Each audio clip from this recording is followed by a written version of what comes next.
के जीवन से दुख समाप्त हो जाते हैं, दुख नहीं रहते जीवन में। फिर कौन सी चीजें हैं? एक तो वो चीजें हैं जिनका उपयोग करना है। उपयोग, कुछ चीजें ऐसी हैं जिनका भोग करना है, कुछ चीजों का उपयोग करना है, कुछ का सदुपयोग करना है,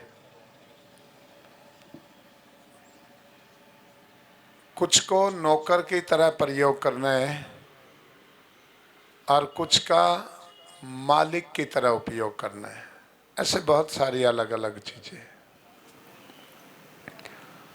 तो तीन चीजें हैं जो व्यक्ति के जीवन को ऊपर उठाती हैं, या तो शिक्षा, विद्या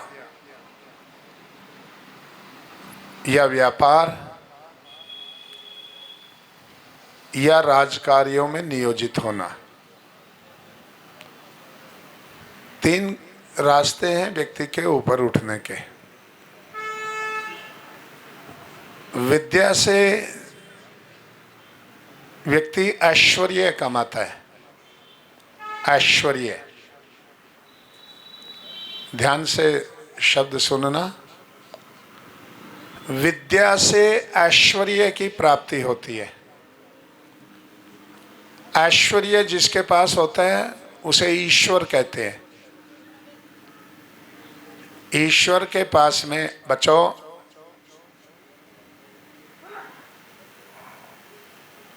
ईश्वर के पास में रुपए नहीं है। रुपए भगवान के पास नहीं है। रुपए तो इंसान ने बनाए, भगवान ने रुपए नहीं बनाए। भगवान ने ऐश्वर्य बनाया। तो विद्या से तो प्राप्ति होती है ऐश्वर्य की।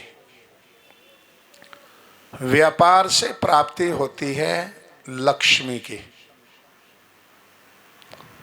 व्यापार करेंगे तो लक्ष्मी आएगी। व्यापार और राजकार्यों में नियम से, मर्यादा से काम करें तो उससे प्राप्ति होती है श्री। इसलिए राजकार्य में काम करने वाले व्यक्ति को, राज व्यवस्था में रहने वाले व्यक्ति को श्रीमान बोलते हैं। सर, श्रीमान का अर्थ है सर। अंग्रेजी में जिसे सर बोलते हैं उसे संस्कृत में श्रीमान बोलते हैं। तो राज कार्यों को नियम, सत्य, न्याय, सेवा, परोपकार, मर्यादा के ढांचे में, मर्यादा के स्ट्रक्चर में फिट होकर के करें तो उससे प्राप्ति होती है श्री। तो एक और रह गया, वो है डाका, चोरी, छल कपट, मिलावट, रिश्वतखोरी, एक दूसरे की संपत्ति पे कब्जे कर लेने, समाज की, धर्म की, संस्थाओं की संपत्तियों पर कब्जे जमा लेना, अपना स्वार्थ सिद्ध करना। इससे न तो ऐश्वर्य मिलता है, न लक्ष्मी, और न श्री की प्राप्ति होती है। इससे व्यक्ति का तीसरी पीढ़ी पे दिया बुझाने वाला ऐसा धन आता है जो सारी आने जाने वाली पीढ़ियों की और वर्तमान में पूरे टब्बर की, परिवार की धुनाई कर देता है।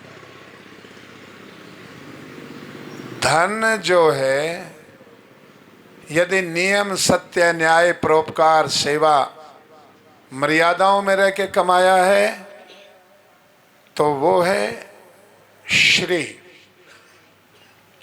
राजकार्य, राजा का यदि वो, ए भाई तुम रहते कहाँ हो? यहाँ रहते हो तो माइक सुबह से तो नहीं काम कर रहा था ये, ठीक? यहाँ हो तो यहाँ दिखने चाहिए, यहाँ बैठना चाहिए।